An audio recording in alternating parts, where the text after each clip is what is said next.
Hello everyone and welcome to my YouTube channel. This is my very first YouTube video, as you can tell, so I do apologise for any editing mistakes. I am still new to the whole process and this is my first video I've ever edited, so any tips or hints, please do let me know. For now, let's do a bit of a brief introduction into the channel itself. So obviously the channel name is Curious Roses, which is the same name for my Instagram and my Etsy shop. The reason why Curious Roses is going to be in a separate video. It's quite a long-winded explanation. It was kind of interesting how it actually came about, but it actually took a while to talk about, so I'm going to save that for a future video, which if you're interested then please do subscribe and hit the bell so you'll be notified of when that video comes about. I can't promise when that will be. My upload aim is about once a week if possible. Bear in mind I do work full-time, so depending on how work and personal life goes, it may be less than that, but I am hopefully trying for every week. As it is at the moment, the aim is to have a couple of videos that are pre-edited and ready by the time this one goes up, to give me time to then edit and do another one. So fingers crossed it all goes according to plan. Now just to give you a brief view of what this channel, or I want to do with this channel, so it's going to be a lot of videos similar to this, in the sense that there'll be voiceovers over a time lapse of me doing a painting of what I'm currently working on or what I had been working on. Now the main purpose of the channel for me is to kind of document and record me trying to make this an actual career, because I watch loads of different artists on YouTube videos. I absolutely love them, from Happy Tea to Zeke's Lunchbox to loads of others. If anyone's interested, I can name them in the comments below, or may link them. I have links to there in the comments, but none of them really show what it's like starting from zero. Like my YouTube channel, I am starting from zero subscribers.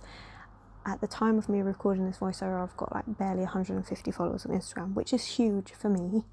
But let's face it, it's not actually a lot in the grand scheme of things. And so I kind of want to show what it's like trying to grow, if I manage to grow the things that I kind of come up against. I mean, Zeke's Lunchbox, her earlier videos were very similar to this, but she was still quite well established. And I've watched other people's videos where they're like, oh yeah, I started on only like 800 followers, and I'm like, oh my god, I wish I could get to that many. So I guess I'm doing this for the video that I wish I had seen. I wish there was a channel out there where it literally shows somebody going from nothing to them making it, to then doing that. Now I'm not going to say I'm going to make it, not at all, but that's the aim, that's the goal. Obviously not everyone might find that interesting at all, and there will be other videos about different things, different materials I use. A sketchbook tour is definitely one that's going to be coming up, because I have almost finished my very first sketchbook fully, which I'm very excited about, and potentially some vlogs. Mainly it would just be me in my bedroom, because that's where I do my artwork, so we'll see how that goes.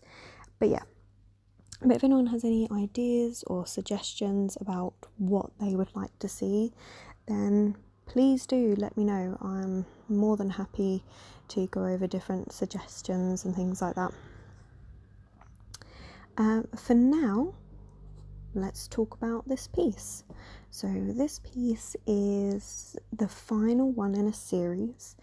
I probably should have started off with the very first one and doing my YouTube channel then, but I didn't actually have all the correct equipment, because you need all your lighting and your tripod, your camera and all of that, which if anyone's interested, I can do a separate video going over the material, like the setup I have and the way I use it, considering I don't have a desk.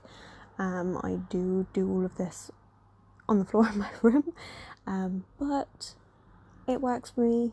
So if anyone's interested in that, again, that can be a later video. Just let me know in the comments below. So I started off on the final one because that's when I finally had everything set up and ready to go. Now, the series is actually based on the 4 horsemen of the apocalypse. I've always been kind of fascinated by them, like the 4 figures that signal the end of the world, and the way other artists have depicted them, like especially like on Instagram and things like that. I find that really interesting, and everyone's different take. And I just thought it would be a fun little project for me to do, plus a challenge to myself, because I do tend to get a bit bored of doing the same thing. So trying to challenge myself and do 4 pieces that are all based on pretty much the same thing was a testament to see if I could actually stick it out without getting bored. And I'm actually very pleased to admit that I did manage it. It did get tough at times. I got about halfway through and I was getting very fed up of painting horse skulls, but I pulled through, and I'm really pleased I did, because I'm really pleased with the results. Yeah, I really enjoyed it. This one that I'm painting at the moment is War. I saved this one for last for a couple of reasons. One being, by this point I knew I would have painted a lot of horse skulls, because not only the 3 that I'd already done beforehand, but I also do sketches and stuff, which I'll get into a bit later, of the horse skulls to get used to doing them. So I thought that would be handy to have done by now, so that I know how I would want the armour to lay and how that would look. But also because this was the one I didn't like, I knew what I wanted to have in it, but I didn't know how I wanted the composition to look. So I was kind of saving that one for last to help with that.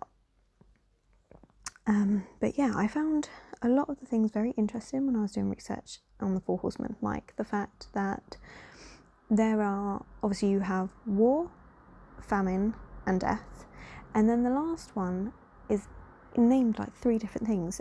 Sometimes it's called pestilence, sometimes it's called plague, and sometimes it's conquest. And I found that very interesting. I can't quite understand why it's got so many different names. I guess because it all kind of represents the same thing. But yeah, I found that one very interesting. And then that was quite a difficult one for me to then represent, because there's so many different meanings. And if I went with conquest, I would have done something slightly different. In the end, I went for... I say pestilence, but to be honest, I think it's probably more plague, because I did locusts, so like a plague of locusts, and I did it like the skull being picked clean by these locusts. That was the idea on that. And then like famine, you had the scales, like wherever you went there was always scales in famine. Found that a bit unusual. That was quite interesting to see, but I liked the way that all turned out. Oh, by the way, if you want to see all of these images, it's all up on my Instagram. There are progress shots and everything. As I said, links for that will be below, along with links to my Etsy shop if anyone's interested in picking up any prints. But yeah, I think the main thing that I found most interesting about the 4 horsemen was the fact that they had colour identities. So famine was black, pestilence or plague was white, and then death was like a really light green. That I found the most interesting, because I honestly would have thought death would be black, but it wasn't, and it really threw me. But actually I quite liked the way the painting came out. But yeah, really shocked me. I honestly would have thought like pestilence would be green to kind of go with the whole toxic type thing, but apparently not. And then war is red, which brings me to the colours that I'm putting on this piece at the moment. So the armour is rusted, like the idea of it is rusted red, with the axe having a line of red down the side, almost like it's been dipped in blood. And the rose is also done in red colours, almost like blood that's congealed on a battlefield. Now I went through loads of processes for this one. The way I do every piece normally is I sketch out the main element in my sketchbook watercolour it to get an idea of the colours I want to use, and then I put it straight onto the canvas or paper that I'm using. Simply because I find that I work best when I'm kind of making it up as I go along, which doesn't always pan out, but most of the time it works in my favour. But initially, the initial way I drew this on, as you could tell by the beginning of the video, was the axe had a little bit of like detailing, like outlined just as a prompt for me.